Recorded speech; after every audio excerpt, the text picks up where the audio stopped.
função e um desígnio nesse lugar. De repente você entrou aqui, ou você está nutrindo alguma palavra que foi liberada na sua vida. E muitas vezes a palavra ela tem uma distância, ela tem uma lacuna do momento em que ela sai da boca de Deus até o momento em que ela acontece na nossa vida. Quando Deus libera uma palavra, todos nós gostamos de recebê-la, amém? Quem não gosta de receber palavra profética aqui? Amém. Meu irmão, a palavra profética faz a gente sair voando, não é? Você recebe uma palavra, você fica cheio da presença, oh glória, agora Deus vai me usar para ganhar multidão, agora Deus vai me usar para ganhar minha família, agora Deus vai me usar, agora Deus vai me levantar, agora Deus vai fazer, agora, e agora vai acontecer, e aí começa a acontecer. E aí quando começa a acontecer, você começa a olhar para o que se levanta à volta e fala assim, meu Deus, se eu soubesse que para alcançar isso ia ser tudo difícil assim. Irmão, se Deus falasse para você que atrás de uma palavra profética viria um monte de luta, você ficaria feliz com ela? É claro que não. Deus ele te dá um alvo, um propósito e uma direção. E Ele fala, eu quero você chegando lá. Mas Ele não te fala o que tem no meio, porque Ele vai lhe conduzir. A grande verdade é que enquanto a palavra não se cumpre, ela não volta. Se ainda não aconteceu na sua vida, é porque ainda existe uma palavra em andamento para você. Ainda existe uma palavra que foi liberada. Mas pastor, eu estou desanimando. A palavra vai nos mostrar que se nós permanecermos firmes, nós receberemos.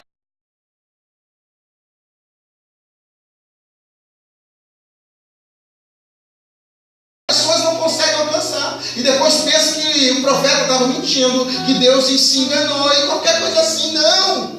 Nós precisamos entender que se a palavra foi liberada, se eu entendo um chamado, se eu tenho um chamado, eu preciso andar debaixo dele, eu preciso lutar por ele, eu preciso entender que lutas irão, mas o Senhor é quem vai me conduzir até do outro lado, o Senhor é quem vai me direcionar para o alvo, porque o meu alvo é certo e definido. Amém. Você consegue entender isso? Amém.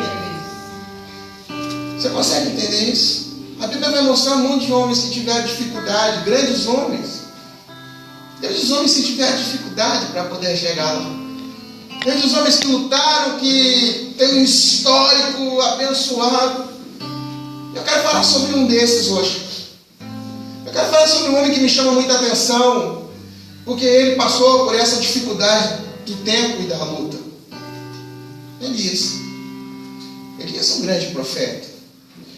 Um dos maiores profetas que a Bíblia vai dizer, um dos únicos que não conheceu a morte.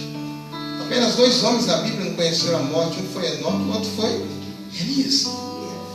E Elias ele era um profeta diferente. Elias era um profeta que ele era... Meu irmão, eu nunca vi um camarada que orava e descia fogo do Senhor, não sei Elias. Ele desceu quando ele preparou o altar e Deus respondeu a oração. Ele mandou fogo do céu quando tentaram atacar e os comandantes mandavam de 50 em 50, ele orava e Deus mandava fogo, consumia os 50 do exército. Você vai encontrar isso lá em 2 Reis, capítulo 1, se não me engano. E aí eu começo a me falar, que intimidade, meu Deus, que intimidade que esse homem tinha. Que intimidade, que marca que ele trazia na vida dele. Talvez ele era nutrido, o que regia a vida dele talvez fosse uma palavra direcionada que um dia você vai morar comigo.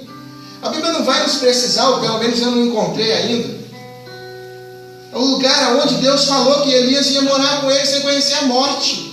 A Bíblia não fala se foi antes ou depois de Jezabel. A Bíblia não fala se foi no começo do seu ministério. A Bíblia não fala se foi no final, se foi depois que ele ungiu Eliseu. A Bíblia não fala nada disso, onde foi. Ou pelo menos eu não encontrei, irmão. Se você encontrou, por favor, me procure depois do culto e me ensine.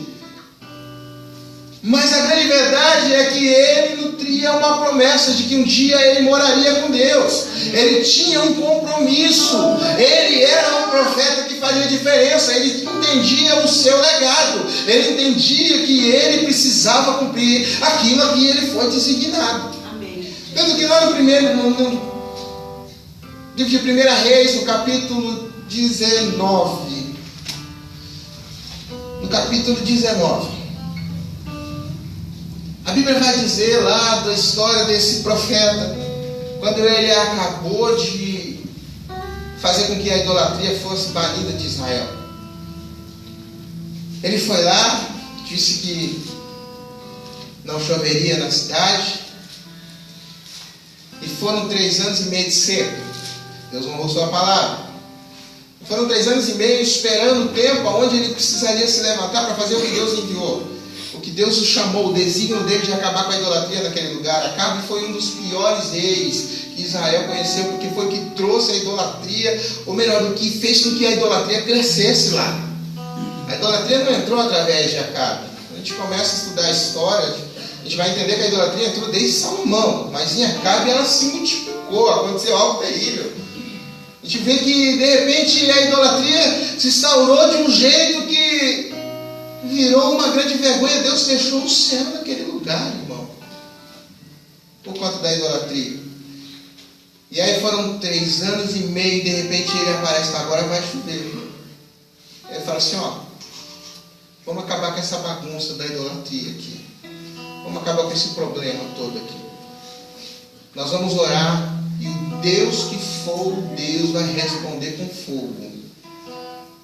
E aí, aceitado o desafio, ele foi lá, você conhece a história, montou o altar, reconstruiu, colocou 12 as pedras, jogou 12 baldes d'água, aí colocou lá o boi cortado. Deus viu, ele orou e enviou, Deus enviou fogo do céu, os profetas de Baal ali morreram, porque ali ele conseguiu lembrar o povo da lei que já existia. Existia uma lei em que aquele que cometesse idolatria, ele tinha que morrer. E ali morreram naquele dia 450 profetas de Baal e 400 profetas de Azer. Naquele dia caiu 850 profetas em Israel. E aí Jezabel se levantou, a esposa do rei, e disse, olha, no versículo 3 do capítulo 19, versículo 2, Jezabel mandou um mensageiro e falou assim, olha aqui, avisa lá o Elias, que amanhã nessa mesma hora, se não tiver acontecido com ele, o que aconteceu com os 850, que o pecado, que a justiça dos deuses seja feita na minha vida, que eles me castiguem profundamente. Meu irmão, aqui eu começo a encontrar o primeiro erro que faz com que o homem de Deus perca o seu propósito. Eu consigo encontrar aqui a primeira coisa que faz nós pararmos. No versículo 3, Elias teve medo de perder sua vida. O medo nos coloca na condição da dúvida.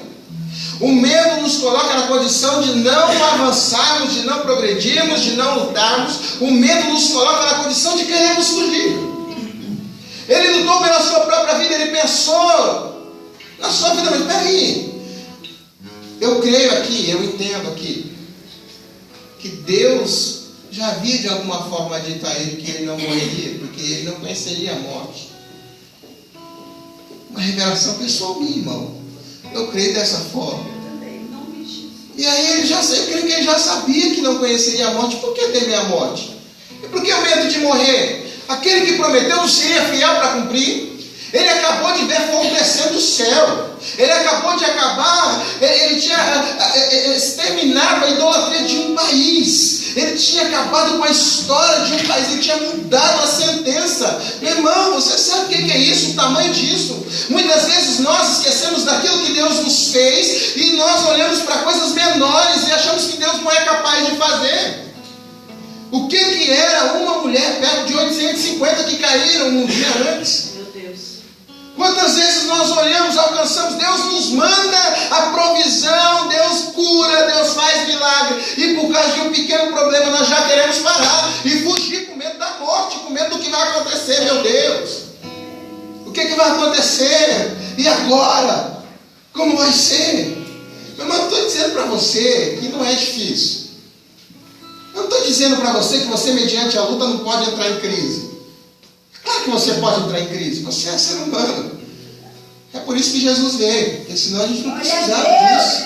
Jesus veio porque nós entramos em crise. E porque nós sentimos o desejo de parar. Jesus veio porque nós não conseguimos resolver. Esse é o motivo de Jesus vir. Agora a grande questão é: se eu posso me apropriar da graça. Se eu posso me apropriar da graça, se eu posso me apropriar daquilo que o Senhor liberou para a minha vida, se eu posso crer naquele que prometeu, Amém, Jesus.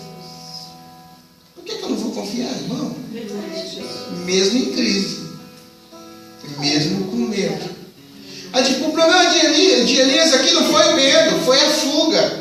A fuga, quando ela é direcionada pelo medo, isso nos traz um problema. Porque o medo, meu irmão, o medo é até bom. O medo pode ser uma ponte para você alcançar uma vitória. Quando você tem medo de alguma coisa, você às vezes avança. Não é assim? Não é assim? É igual eu, irmão. Se eu ver um rato, eu vou para cima dele, porque eu morro de medo. Avanço na direção, pulo em cima. Pulo em cima da cadeira mais próxima.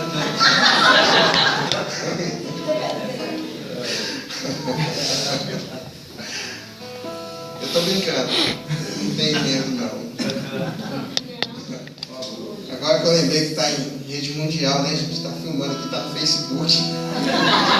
Não, eu tenho medo de rato, né? Não, eu tenho uma cisma. Não é medo, é cisma. Mas enfim, o medo não faz isso com você. O medo, às vezes, o medo de você errar faz você estudar. O medo de você não passar faz você lutar. O medo de você não conseguir faz você insistir. Quando o medo é direcionado nisso, ele se torna uma ponte para a sua vitória. Agora, quando o medo faz você fugir, irmão, ele faz você parar. Eu tenho medo do que eu vou encontrar, então nem vou. Eu tenho medo do que está lá, então eu vou para cá. Irmão, isso te coloca na rota do erro. E você começa a andar contrário àquilo que Deus te propôs. Elias ali começa uma jornada no caminho contrário. Deus tinha um propósito. Deus tinha um propósito com que Jezabel se levantasse, porque o nome dele precisaria ser glorificado de forma única. E Elias não entendeu que Deus, o mesmo Deus que matou os profetas antes, faria o mesmo com Jezabel, e era só uma questão de tempo. E ele fugiu. E ele correu, e ele foi, e saiu desesperado, desnorteado, perdeu o rumo. Perdeu o rumo e foi. E aí ele caminhou um dia, deixou seu almoço e resolveu se isolar. Irmão, o isolamento é um negócio terrível. Porque quando você está com alguém do seu lado, ainda você encontra força. Alguém vai falar, meu irmão, você está no lugar errado. Você pode até não querer ouvir, mas você pensa. Você tem alguém com você para te ajudar. Quando você se isola, o isolamento te traz tristeza, e a consequência do isolamento pode ser a morte. Pode ser a morte. Se você se isola, se você se fecha, isso é um problema na sua vida. Isso pode te trazer perdas inestimáveis. O isolamento é a prova de que você está doente. Como assim? Não quero estar com ninguém. Não quero andar com ninguém. Não quero ninguém na minha casa. Não quero ver ninguém. Não, isso não acontece aqui, né? Claro. Esse negócio não é, né, pastor? Isso aí acontece só lá, né? Né? Esse negócio não acontece aqui. Só lá no Sevi, lá. Aqui não acontece esse negócio. E aí quando começa a acontecer isso, irmão, isso é o maior sinal que você está doente. Sabe aquele negócio assim? Não, isso não deve acontecer aqui também. O irmão falou assim comigo, também não vou, ele que se vire. Onde já se viu falar desse jeito comigo? Eu não vou pro berçário. Você viu como a pastora Tânia falou?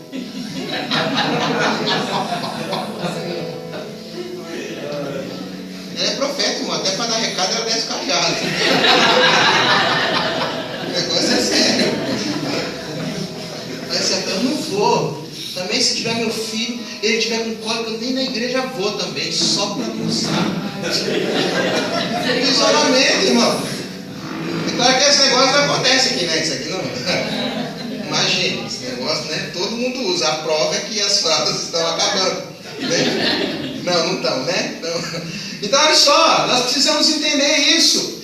O menor sinal de isolamento pode ser um sinal de alerta para nós abrirmos os olhos e perceber, peraí, o que está acontecendo? Deixa eu me tornar autocrítico. Mas Elias também não percebeu. Deixou seu almoço no lugar, continuou sua caminhada. Chegou o anjo, falou, come. Feliz. Abençoado, acorda aí, come, porque você vai precisar. Na verdade, eu imagino que o anjo foi alimentar e não foi nem para ele continuar sua caminhada, mas foi para voltar. O alimento, quando vem na nossa vida, não é para nos nutrir para o erro, é para nos nutrir para o lugar correto. E aí ele comeu. e andou 40 dias contra a vontade de Deus. Era para ele ir para o leste, ele foi para o oeste. Era para ir para a direita, ele foi para a esquerda. 40 dias andando. Você já pensou o que ele faria se ele visse Jezabel? Comeu uma comida que durou 40 dias sustentando ele. Imagina se ele voltasse um dia, ia ter 39 dias de força para encarar aquela mulher. Não ia nem precisar de Jeú, ele mesmo ia lá e resolvia o problema dela. Você entendeu? Mas ele usou aquilo que Deus o nutriu. Quantos de nós usamos os nutrientes de Deus para caminhar contra Deus, para andar à distância, para pegar o sentido contrário? Quantos de nós recebemos palavras proféticas e usamos ela para fazer com que ela se torne um problema para a nossa vida? Deus falou comigo, é tempo de eu sair. Irmão, Deus falou comigo que agora nada vai me abalar. Pode ir lá o líder se levantar, pode ir o pastor, porque Deus é comigo nessa peleja. Irmão, eu já vi tanto disso.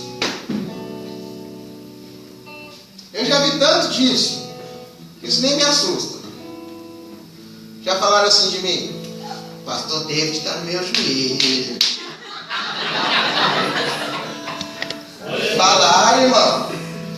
Os irmãos lá se reuniram lá, meu Deus, os abençoados. E fala assim: Pastor David está no meu joelho, agora a gente vai tomar a igreja. Porque ele fica colocando os irmãos que quer só pregar. Na hora de pegar a vassoura e limpar, não limpa. Aqui não acontece isso, né? Aqui o irmão limpa porque entende que é o chamado dele, mas por amor, né? Claro. Todo mundo gosta de fazer, né? Arrumar o sofá do pé quebrado lá do sofá do pai, né? Aí todo mundo faz isso, claro, todo mundo está pronto a isso. Né? Lá não, as pessoas lá, nessa época aí, o pessoal olhava para o culto e achava que aquilo era uma premiação. Eu pregar, eu ir lá, deve ser um reconhecimento de alguma coisa. Eu falei: irmão, se for um reconhecimento, eu estou ferrado. Eu sou o que menos limpo. Eu sou o que menos faz. E eu todo culto estou lá pregando. E sou o que mais tempo fica com o microfone. Se fosse o contrário, então, se o microfone fosse premiação de serviços prestados, meu irmão, olha aqui, quanto esse menino ia pagar agora? Vai ficar uns 40 minutos tocando aqui. Já vai ficar endividado. Já vai ficar todo endividado já. Você está entendendo? E eles pensaram nisso e usaram a palavra profética. Irmão, usaram a Bíblia para um negócio desse, é um absurdo. Usaram a palavra e foram e fizeram e tal, e aconteceram. Até que Jesus levantou a profeta lá e resolveu o problema deles.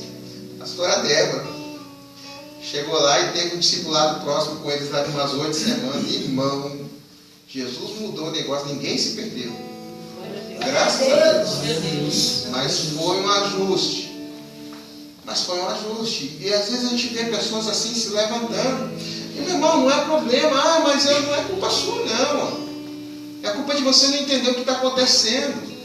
É culpa de você receber uma palavra e usar ela ao contrário, de você não entender a essência do que está sendo dito. É culpa de você querer usar algo em benefício próprio. E nós precisamos lutar contra isso, porque Paulo vai nos ensinar que a nossa carne sempre vai militar contra o Espírito, irmão. A sua alma vai fazer a vontade sempre do que está mais forte. Se a sua carne estiver fraca, a sua alma vai fazer a vontade do seu Espírito. Logo, você faz a vontade de Deus, porque Deus conversa com você em Espírito.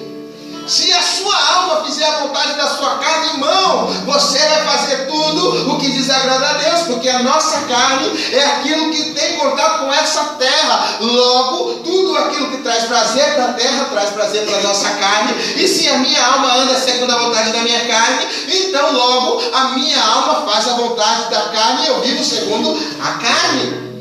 A grande verdade é que eu preciso entender o que Paulo quer dizer. Dizendo que nós precisamos nos mortificar todos os dias. E nós precisamos diminuir, acabar, fazer com que a nossa carne seja enfraquecida, para nós entendermos o que Deus tenta nos dizer. Muitos vão parar de andar errado quando entenderem esse princípio. Muitos vão parar de dar cabeçada, vão parar de fazer coisas erradas quando entenderem o propósito disso. Nós precisamos alertar-nos a isso. E aí, meu irmão, Elias continuou.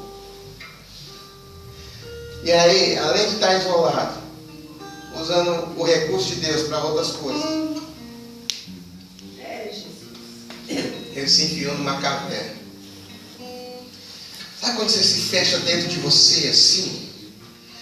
Você se fecha dentro do seu problema. E aí você não gosta de falar, né? Aqui ele desenvolveu um quadro de depressão. Elias estava depressivo. É que naquela época não era doença do século, senão ia ser mais famoso. Se fosse hoje, a gente ia entender qual era a linguagem que estava acontecendo com ele. Ele ficou em depressão. Entrou em crise. Você sabe qual é o problema da caverna, irmão? Como que eu sei que eu estou numa caverna? Como que eu sei que eu estou nesse problema? Quando você começa a olhar como Elias olhou e fala assim: mas eu sou o que faz isso, mas eu sou o que faz aquilo, mas eu faço isso, mas eu faço aquilo, não é certo acontecer isso comigo. Como é que pode Deus permitir? Como é que pode Deus fazer? Como é que pode o pastor Dagoberto vir aqui e falar um negócio desse para mim? Como é que pode a pastora Dani? Como é que pode o pastor Wagner? Como é que pode o líder? Como é que pode isso? Eu vou lá, eu não chego atrasado num culto, eu fico na cozinha o tempo todo, servindo todo mundo. Por favor, irmão, na cozinha não é nada pessoal. Eu gosto muito que vocês sirvam lá, viu? Sirvam mais, isso é uma bênção. Vou passar lá mais para conferir. E aí, a pessoa começa a falar: poxa, mas eu passo a semana inteira estudando. Chega na hora de cantar, eu não posso. Chega na hora de falar, eu pego meu instrumento, eu passo, eu fico lá, dedilhando a minha guitarra em casa, estudando, aprendendo de música e não posso tocar. Olha aí. Como é que pode? Não é justo. O meu pai não reconhece que eu faço. Acordo cedo, estudo, meu Deus. E olha lá, o meu marido não reconhece a comida que eu faço. Ele é isso, oh meu Deus. Olha, também eu vou catar sal. Morre.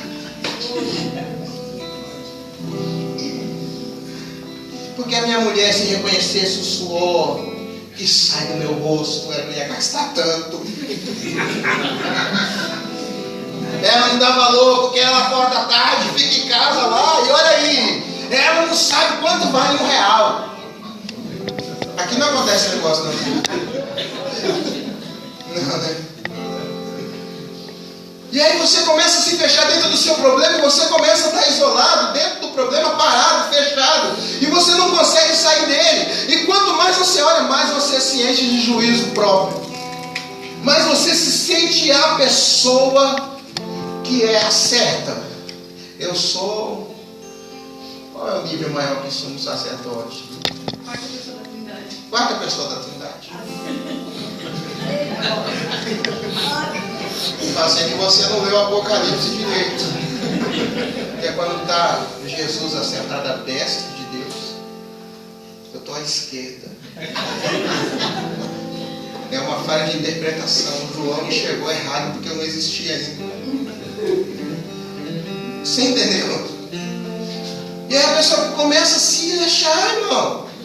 Começa a achar que é o melhor, começa a achar que é assim, e aí começa a trazer esse problema para dentro da sua casa, dentro do seu trabalho, e aí as coisas começam a inverter. Você sabe qual é o erro disso? Lá no livro de Romanos, lá no capítulo 1, se eu não me engano, está pelo versículo 25.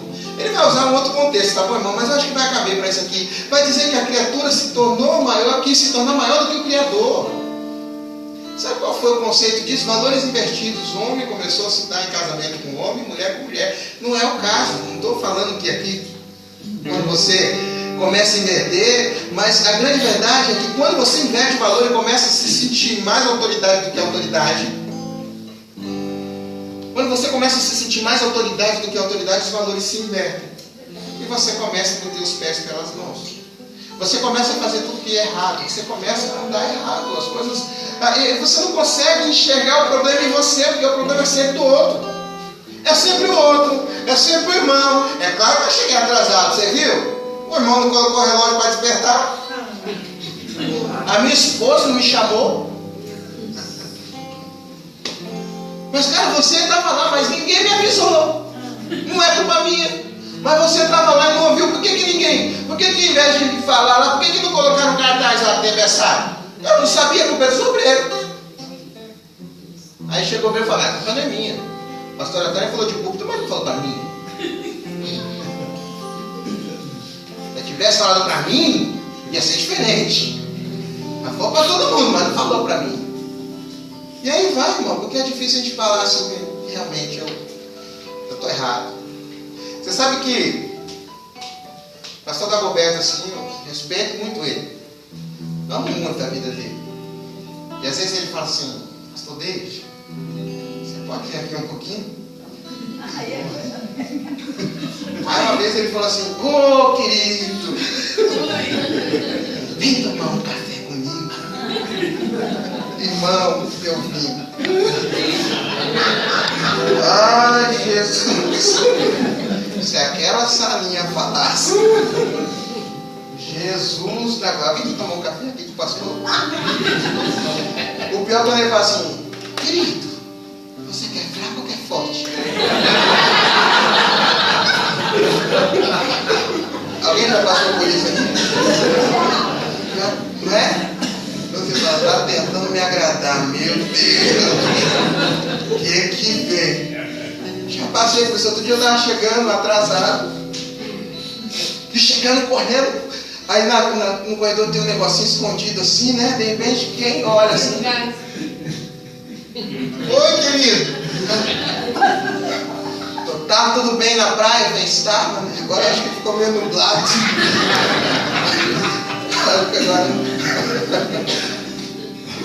Irmão, você se submeter o que alguém te diz é muito difícil. Você aceitar a correção de um irmão seu.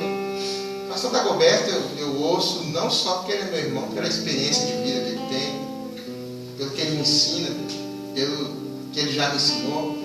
Mas o que eu quero trazer aqui é para você entender o princípio de autoridade, de você respeitar, ouvir, porque às vezes alguém vai chegar em você, o irmão vai chegar em você, você diz, minha família, você está errada. O que você está fazendo não está certo, a gente não gosta de ouvir isso. Ninguém gosta de ouvir isso.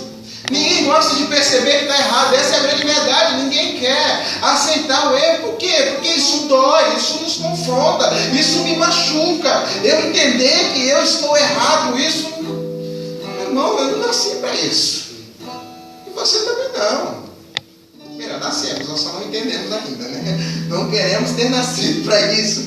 Mas a verdade é que um se ajustando ao outro, não é assim?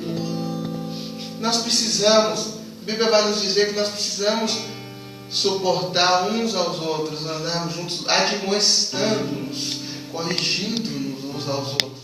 Porque esse é o maior ajuste que tem. Jesus me ajusta através da sua vida. Amém. Jesus te ajusta através da minha vida. Você está conseguindo entender? Amém. E aí nós temos esse princípio. E é difícil. Esses dias eu faço parte do conselho de pastores. Eu faço parte da diretoria. E aí teve uma reunião que na hora passou o presidente lá e falou assim, você quer ir comigo? Eu falei, não, vai lá, presidente, já estou indo. E aí chegou lá alguém, meu irmão, perdi a hora do café, Jesus. E aí eu falei assim, bom, estou com a barra limpa. Eu nunca faltei no café, nunca cheguei atrasado, tá? Irmão, quando chegou o presidente, ele só olhou e falou, bonito, né? Eu falei, sabe o que é, presidente? Ele disse, sei não. Ele fala, pode falar. Eu estava cheio de juízo próprio. Ah, não tem problema, eu nunca faltei, todo mundo falta. Eu nunca faltei, não sei o que, nunca cheguei atrasado, tá? Eu vou chegar para falar, ô presidente, só me desculpe, mas eu nunca cheguei atrasado. Né? Dá um crédito aí. Eu não tive coragem, porque quando eu olhei a autoridade imposta sobre a minha vida, eu vi. Meu Deus, está certo, presidente. Ele nem tinha falado nada, eu falei, senhor, está certo. Eu não vou fazer mais. Aí ele cruzou o braço assim, falou, bonito, né? Quando eu olho lá, cadê você? E não vai mais acontecer. E não vai mesmo. Esses dias teve o café aqui e eu não pude vir porque eu estava numa situação de um discípulo que estava hospitalizado em São Paulo. Irmão, eu já liguei para o discípulo, falei, varão, eu preciso de você lá, vai me representar, vai na minha casa, pega os papéis, chegue lá antes do presidente. E quando ele chegar, você já vai explicando. Falei, eu estou no lugar do pastor David. Falei, faz isso, eu não mandei. E aí foi, deu tudo certo. Bom, graças a Deus, o presidente ficou feliz, glória a Deus, colou. Ele não nos ouça. Ele não nos ouça conosco. Esqueça que a gente está em rede nacional. E agora, presidente, amo, viu? Você é uma bênção na minha vida. Então, olha só. Nós às vezes temos a dificuldade, e Elias também encontrou essa dificuldade, porque quando Deus olhou para ele, falou assim: rapaz, o que você está fazendo aí? Ele já foi logo explicando: olha, Senhor, eu cuido. Você quer ver? Você está com a Bíblia aberta aí? Se tiver, versículo 10. Deus pergunta para ele: o que você está fazendo aí? Ele fala assim no versículo 10: eu tenho sido zeloso pelo Senhor, Deus dos exércitos, porque os filhos de Israel deixaram a tua aliança, derribaram os teus altares e mataram os teus profetas a espadas, e eu fiquei só e procuro me tirar a vida. Outra palavra: Deus, você não está vendo? O Senhor está sendo injusto comigo. Eu fui o único que fez alguma coisa nessa terra. E aí de repente o Senhor vai lá e permite que os filhos de Belial querem me pegar e me matar. Estão tentando me matar. O Senhor está onde? O Senhor não viu? O Senhor não vê o meu sofrimento? Não, meu Deus. O Senhor não está vendo a situação que eu estou passando? É claro que aqui não acontece, mas chega assim: se eu não vejo que eu vou lá e dizimo e oferta e beneficio, Senhor, todo domingo. Por que as bênçãos não estão sobre a minha vida? Por que não abriu a janela do céu? E eu estou vivendo a maior abastança e eu sou fiel. Por que eu estou passando a crise se eu não estou em crise? Eu creio que eu estou em Cristo. Por que o Brasil está nessa crise? Eu estou passando por essa dificuldade toda, Jesus. Por que o desemprego me alcançou? Você está conseguindo entender? É mais ou menos isso que ele está dizendo. E é Deus, Elias, vai para fora que a gente vai conversar, irmão. Vai ali, a gente bater um papo. Sabe por quê? Porque a caverna, ela se torna a nossa zona de conforto. E Deus não fala com quem está trancado dentro do seu juízo próprio. Se você não sai de dentro da caverna, se você não resolve sair do problema para entender o que Deus está dizendo, você nunca vai ouvir a voz de Deus. Deus fez uma pergunta e ele já foi respondendo violentamente contra Deus. E ele falou: sai da caverna. Se eu não sair de dentro da minha situação, de dentro do meu problema, de dentro do que eu estou passando, de dentro do que eu acho correto, eu não vou conseguir ouvir o que Deus tem a dizer. Eu não vou conseguir. E aí a Bíblia vai dizer que Elias olhou o vento. Ele falou: agora Deus está vindo aí. Agora é Deus. Está no versículo. Está um pouquinho depois. Ele olhou o vento. Agora Deus está nesse negócio aí. Ele ficou esperando. Aí ele olhou, mas Deus não está. Sabe por quê? Porque às vezes a gente olha a Deus como nós nos olhamos, ou como nós achamos que Deus nos olha. É claro que aqui também não acontece isso, mas as pessoas às vezes olham Deus assim: se eu faço tudo certinho, então Ele age corretíssimo comigo. Deus é bom comigo porque eu sou bom com Ele. Eu oro, Deus fala comigo. Se eu não pagar o preço, Deus não vai falar comigo. Eu alcanço porque eu pago o preço. Tipo, a graça ficou de lado. Não estou falando nada contra orar, contra você jejuar, contra buscar. Não, quanto mais você fizer isso, maior intensidade da graça do Senhor você vai ter sobre a sua vida. Eu não estou falando quanto a isso, mas tem pessoas que pensam que Deus é retributivo. Eu faço e Deus tem que fazer. Eu oro e Deus tem que responder. Porque eu orei, porque eu jejuei, porque eu fiz, e aí a gente fica esperando de Deus uma resposta na altura do que a gente pensa. Talvez Elias pensou que Deus estivesse lá no meio do vento. Agora é Deus, porque Deus é terrível. Agora é Ele. Quando olhou para Deus, não estava no vento. Aí de repente um terremoto. Agora é Deus, porque Deus ele faz tremer tudo. Onde ele chega a bala. Agora é Ele que chegou. Peraí. E não é. Aí a Bíblia vai dizer aqui que depois disso veio fogo. Agora sim, porque Ele é fogo consumidor. Deve ter até cantado a música do Fernandinho, né?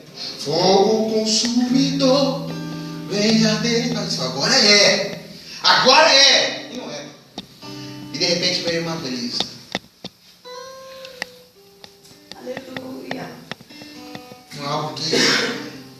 deixou o coração deles sereno.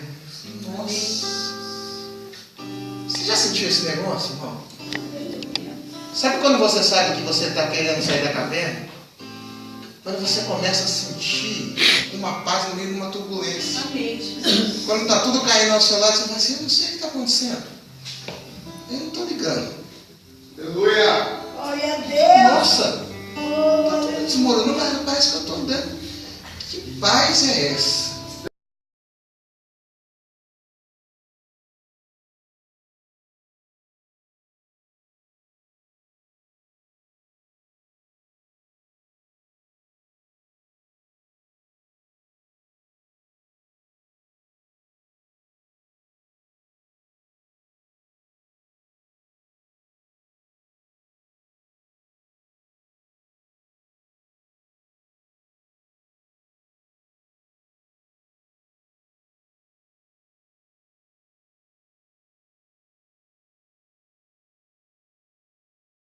Deus está nesse negócio. E ele saiu da caverna e Deus olhou para ele e falou, o que você está fazendo aí? A pergunta do Senhor para nós hoje é, o que você está fazendo aí? Existe uma palavra em andamento na sua vida. Aonde você parou de crer na palavra? Aonde você parou de crer na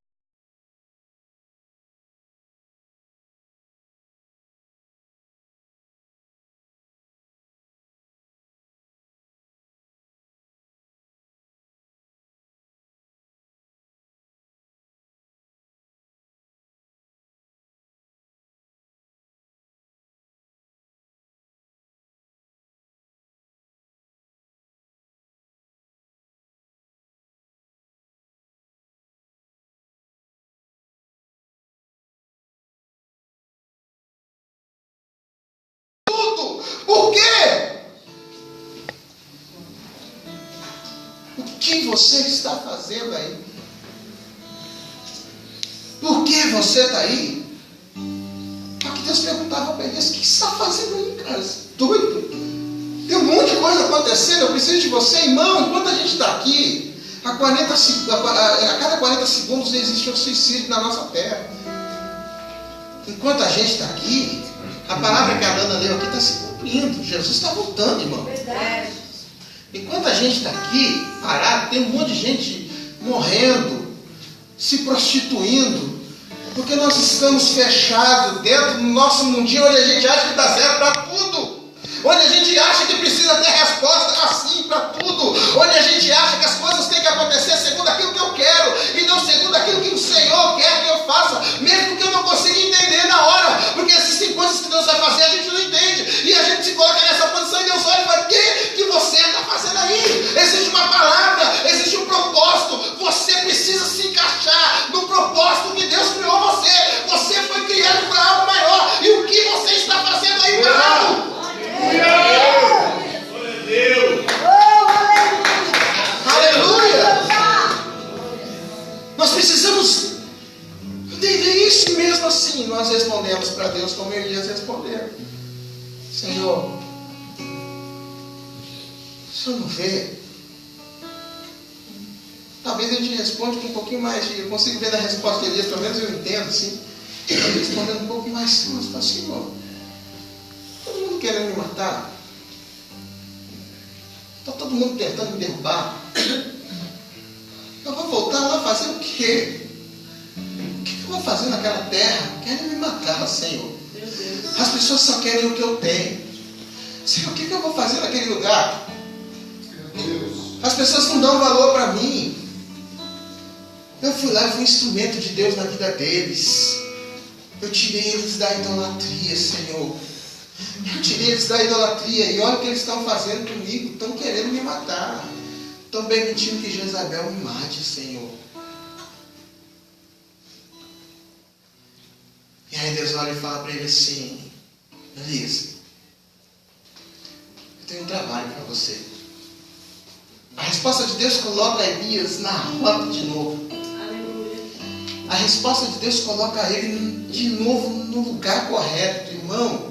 Quando nós conseguimos entender a pergunta que o Senhor nos faz, e a gente começa a nos olhar e ver o que estamos fazendo ali, nós conseguimos nos colocar de novo no ajuste do que Deus quer para nós. A resposta de Deus para Elias foi: Elias, você tem um compromisso, você tem uma responsabilidade. Elias, você vai se levantar e você vai lá e você vai ungir Azarel lá como rei da...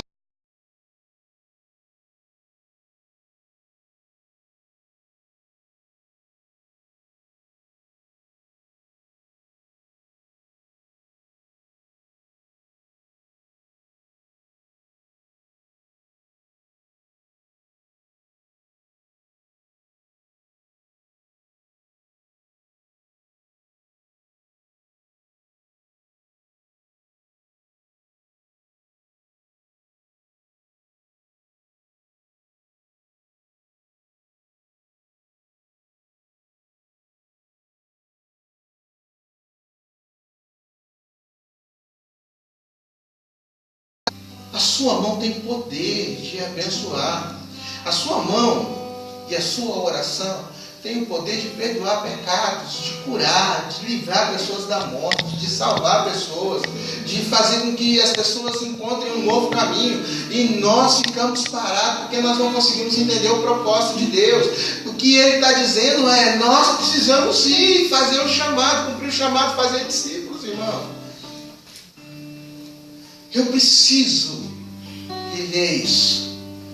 E a resposta de Deus para isso, mas Elias olhou e falou assim: tá, Senhor, só sobrou eu. Deus falou: não, existem 7.000 que não se prostraram a Baal. Às vezes nós nos sentimos sozinhos. Senhor, só está eu lutando por esse propósito. Não, irmão. Existe uma multidão. Existe uma multidão de remanescentes nessa terra. Existe uma multidão que luta pelo mesmo propósito que nós lutamos. Existe uma multidão que consegue acreditar no que nós acreditamos. Existe uma multidão que crê que a vontade do Senhor precisa ser estabelecida nessa terra. Existe uma multidão que ainda quer buscar santidade. Existe uma multidão que quer ser espelho não fora, mas dentro de casa. Existe uma multidão que se preocupa com o legado que estão deixando para os filhos. Existe uma multidão que ainda se preocupa com a vontade de Jesus para ela ser cumprida nessa terra. Existe uma multidão que ainda quer levantar pessoas, vai destruir a Jezabel, vai destruir os governos do inferno levantados nessa terra. Existe uma multidão e eu sou o primeiro. Cadê o Senhor? Deus. Nós somos a multidão. Obrigado, Jesus. Mas nós precisamos tomar postura e não fazer como Elias fez. Nós precisamos entender que existe algo maior para fazermos. Nós precisamos entender que a minha existência aqui é resposta para a necessidade de outras pessoas. A maior prova que Deus conta com você, a maior prova é a necessidade de alguém que está perto. Você não foi criado sem propósito. Existe uma palavra em andamento na sua vida. Existe uma palavra em andamento na sua vida e você precisa voltar a lembrar dela. Você precisa voltar a crer na palavra liberada. Você precisa voltar a crer naquilo que foi dito, por mais que você não veja perspectiva para isso. Se Deus me deu uma palavra, não importa o tempo que faça, a palavra que sai da boca do Senhor, ela rasga o tempo, irmão. Aleluia. Ela rasga o tempo. Eu estava conversando com uma discípula há uns 2 dias. E a gente conversando a respeito de Jesus e da vida e do chamado dela. E ela falou assim: a minha vozinha era crente. E eu aceitei Jesus porque a minha avó lia muita Bíblia para mim. E teve um dia que eu estava lá e minha avó leu o Apocalipse para mim. Eu fiquei com medo de ir para o céu e aceitei Jesus e cá estou. Ela falou: eu aceitei Jesus na sala da minha casa, ouvindo Apocalipse, fiquei apavorado. E que Jesus, que eu falei, eles vão tudo para o inferno queimar lá? Vão, se não aceitar Jesus. Eu quero aceitar Jesus. Ela aceitou Jesus, se batizou, é uma bênção. E aí eu comecei a conversar com ela e comecei a observar, às vezes, a promessa que Deus fez para a avó dela, de que a semente dela seria abençoada. Fez com que alcançasse ela, que alcançasse a irmã dela posteriormente, e que muito tempo depois alcançasse a mãe dela. E hoje a mãe e todos os irmãos servem ao Senhor. Glória a Deus. Glória a Deus. Porque a palavra não foi prometida para eles, foi prometida para a vozinha. Amém, Jesus. Você está conseguindo entender? Glória a Deus. A palavra que sai da boca de Deus, ela vai rasgar o tempo, irmão. Não importa se não chegou na sua vida ainda. Não importa se não aconteceu, vai rasgar o tempo e vai alcançar a sua geração. E vai alcançar a sua vida. E o Senhor me trouxe aqui para que você pudesse lembrar que existe uma palavra andando e ela precisa encontrar um destino profético. Você precisa fazer o que a palavra te encontre. Você precisa se ajustar e se colocar novamente na rota daquilo que Deus te chamou. Porque existe uma palavra andando na sua vida.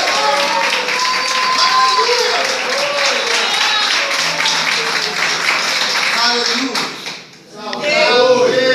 Obrigado. Bendito Jesus. E hoje o Senhor quer fazer com que essa palavra volte a gritar dentro de você. Amém.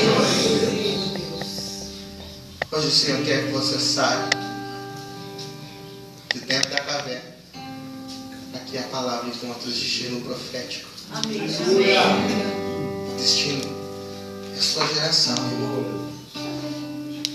Você consegue entender isso? Amém. Você consegue entender isso? Eu quero orar por você hoje. Amém. Eu quero orar por você hoje que de repente se durante esse culto olhou e falou, meu Deus, eu talvez esteja dentro da caverna. Talvez eu ainda não esteja na caverna. Mas talvez eu já esteja no isolamento. Ou talvez eu ainda não cheguei no isolamento, mas já comecei a andar contrário ao plano de Deus para a minha vida. Eu quero orar por você hoje. Será que você pode curvar sua cabeça e fechar os seus olhos? Aleluia.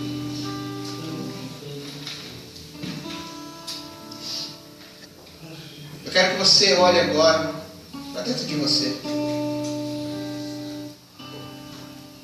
Eu quero que você olhe agora para o seu interior. Eu quero que você peça que o Espírito Santo direcione você agora. Porque a minha oração é para que você entenda que na serenidade que o Senhor vai trazer sobre o coração dele, sobre o seu coração, é exatamente o lugar onde Ele está falando. Senhor, traz a serenidade nos corações aqui. Assim como o Senhor trouxe aquela brisa suave, traz a brisa suave aqui nesse lugar agora, em cada coração turbulento. Porque quando estamos com o coração turbulento, Senhor, nós não conseguimos ouvir a Tua voz. Hoje traz a calma, Senhor. Traz a calma, Senhor. Traz a calma para cada coração. E através do Teu Espírito Santo, Senhor, eu te peço que o Senhor faça com que cada pessoa lembre de palavras proféticas liberadas sobre elas aqui. Senhor, eu sei que existem pessoas aqui que ouviram palavras há muito tempo e que pararam de acreditar nelas. Eu sei porque o Senhor me revela isso hoje, Senhor. Eu consigo sentir que tem pessoas aqui que há anos não conseguem acreditar na promessa porque não veem a promessa se cumprir, ou porque não veem cenário para que a promessa se cumpra. Eu sei que existem palavras liberadas aqui, Senhor, e teus filhos agora, começa, Senhor, a convencê-los agora. Começa a tocá-los e lembrarem das palavras, Senhor, aquela palavra que foi dita quando eles ainda eram meninos. Aquela palavra que seriam homens e mulheres de Deus e hoje eles não conseguem ver isso dentro de suas casas, dentro dos seus trabalhos, a promessa de multiplicação e de repente eles só vivem em escassez. A palavra de paz e de repente eles só andam em guerra. Hoje, Senhor, começa a lembrar-nos das tuas palavras liberadas.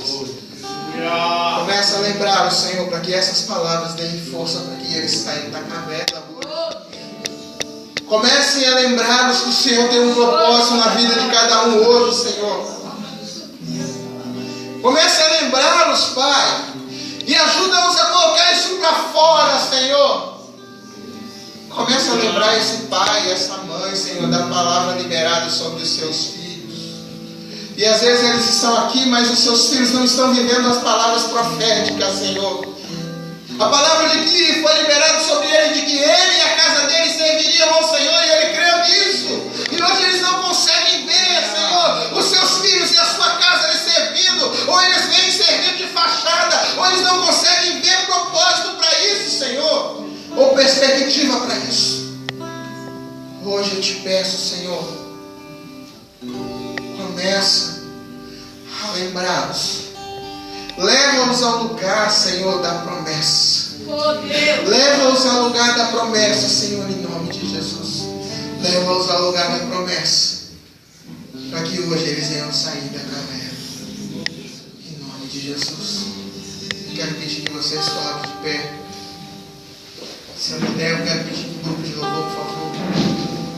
Aleluia. Oh, glória a Deus, aleluia. Eu gostaria que você continuasse com seus olhos fechados. Eu gostaria que você continuasse com seus olhos fechados, porque é algo que o Senhor está fazendo nesse lugar. Aleluia. Porque o Senhor ele vai continuar lembrando você das palavras.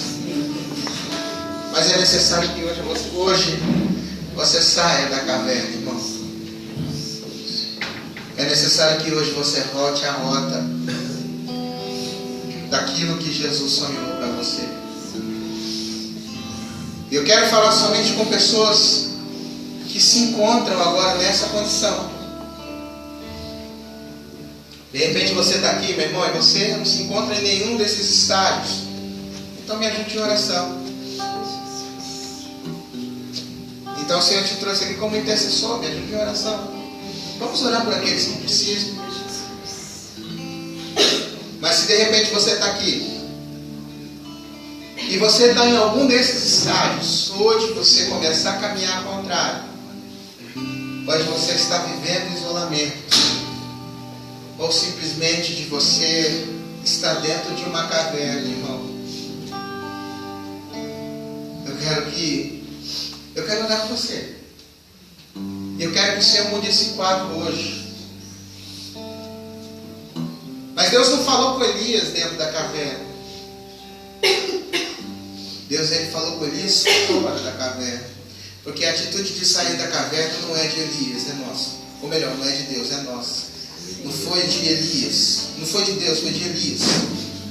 A atitude de resolver sair, a decisão de sair da caverna hoje não é de Deus, é sua.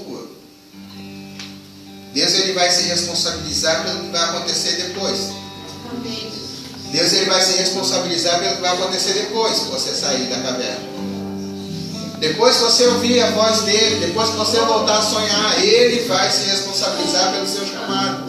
Mas enquanto não acontece, irmão, é necessário que você saia da sua zona de conforto. É necessário que você saia do lugar onde você está. É necessário que você saia de dentro da caverna. Aleluia.